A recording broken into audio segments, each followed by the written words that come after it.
Joined now by the Orioles manager, Buck Showalter. And Buck did a little research right before we started out about Manny Machado. When he was called up in 12, the Orioles were 60-51, 33-18 the rest of the way. How much did his defense help you and the team in 2012 make postseason play?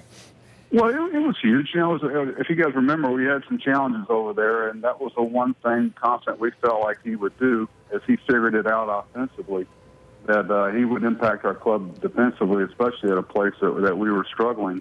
And I hear all those total chances he had this year, and our pitching staff should be proud of giving up that many balls. Yeah. On the ground, I hope. Over there, they all count. But what did Manny have this year? 19 errors? Correct. You are correct, sir.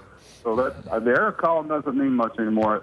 I know because JJ, what do you have, 3 in a lot less games? Right. You're correct. So the game has gone right by us. Buck, what in your mind made you think that he would be great for third base for this club? Well, he had a good clock at a young age. He had a very mature clock of when to hurry, when to slow down, of what play required. And more than anything probably was he had a great imagination as an infielder. And those are things that I think I see a lot of coaches try to take away from guys, try to make them be robotic. And there was an imagination to it. Brooks had it. You know, Brooks, you go, how's he going to make this throw as he's coming to the ball? And he does something with his feet, and he works on it. You know, real good instinctual players have a great imagination about how they're going to make a play. And, you know, Manny's loose-jointed. He's probably, he's one of those guys, doctors tell you that all his joints are real close to coming out because he is very, very loose-jointed, which allows him to make a lot of these plays that he makes that other people can't. Buck, you just got back from the Arizona Fall League. It's a fairly small sample size, what you see out there. And I guess my question is, what's the real value in terms of evaluating where a player has come over the course of the regular season into the Fall League, moving forward into the following season? Well, you know, you have to take a lot of things into consideration. One, a guy like Chance Sisco is beat. He's tired. Okay, this kid's been playing baseball since February, and he's never done it before. So you kind of throw out some things with him physically right this time of year. Chance Sisco's going to hit. It's just a matter of whether he's going to be able to catch or not. Every guy's a little different. You know, Jason Garcia needed to kind of finish up and finish off some things. He didn't have quite enough innings. You know, Tanner Scott, we just want him to get a half of the fall league in. Same way with Bundy, which, you know, we weren't able to finish. And we're have Marin playing a lot of different positions.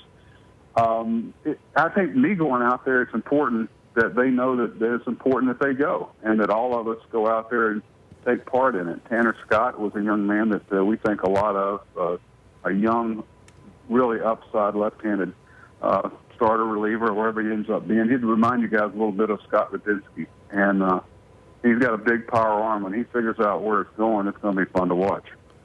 Buck, go back to Manny Machado for a second. As good as he is, are there things that he needs to improve on? Are there things he needs to work on? Is there any nitpicking involved here in how good he can be defensively and how much better he can be? No, if we did, it'd be nitpicking. You know, it's like, you know, our hitting coaches, our infield coaches, our outfield coaches, they're trying to make the guy perfect, okay? And, you know, it's like I told Bobby Dickerson, the coach, I said, Bobby, who would you rather have than him?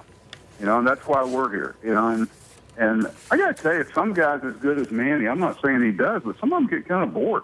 They do. They get the game. That's why Manny likes shortstop because he likes playing infield period because there's a lot of action there. And I've seen him and get burned with it. Sometimes bait guys in the bunting. He wants them to bunt on him. And you know, I think that maturity level's coming with Manny very quick. We've seen him mature a lot offensively. And, you know, this guy's the best third baseman in the game. And if anybody wants to make an argument, that there are some really good ones, too. That's a position that really has some good players.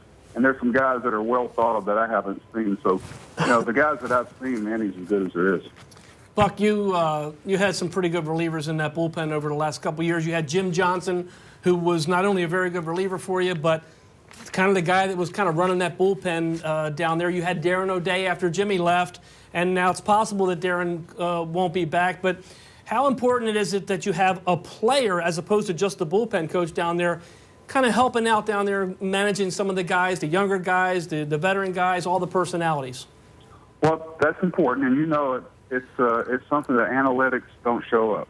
And sabermetrics doesn't evaluate that. And that's why there's a need for guys like Don Sheedy and Dave Wallace. And, when players take ownership and the responsibilities they have for the club, it's a special thing to watch. And losing guys like Jimmy and Darren, we're hoping Darren's back with us. And would you guys bring Jimmy Johnson back? And if so, would you bring him back as a starter or reliever? That's an interesting question. Okay, so now, just want to throw that out there. Let y'all bottom fish on that for a while.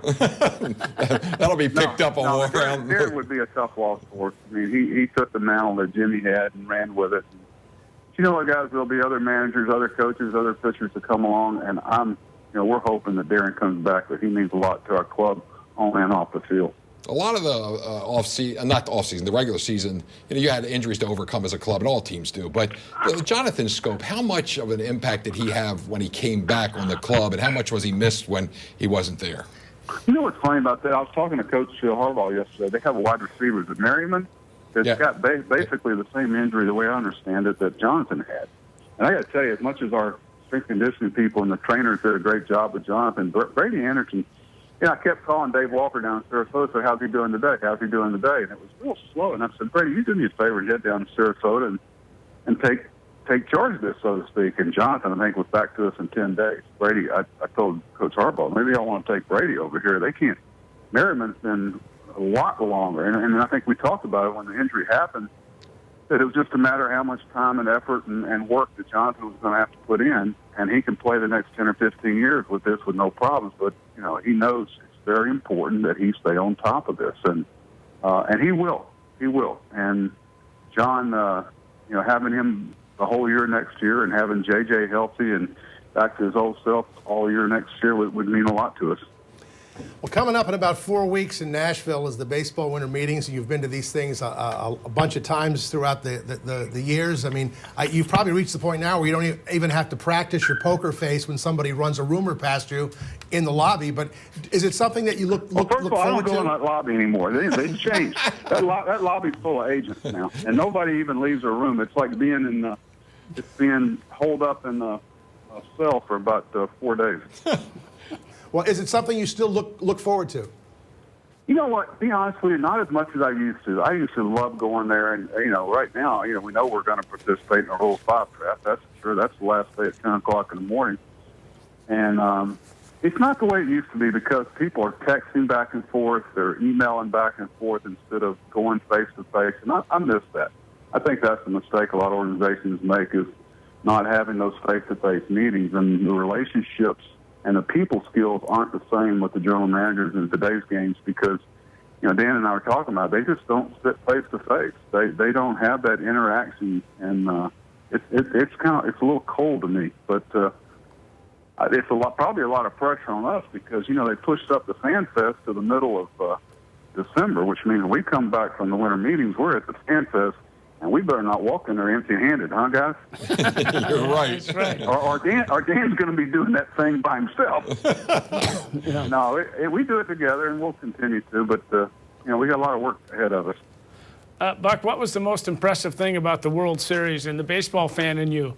Were you pulling for the Mets or were you pulling for the Royals? Well, I had a lot of friends, and I usually pull for the American League East first, and then the American League next, and I think the American League's a better league. I just do day in and day out, and I think the numbers show that. But, I was talking to Harold Reynolds.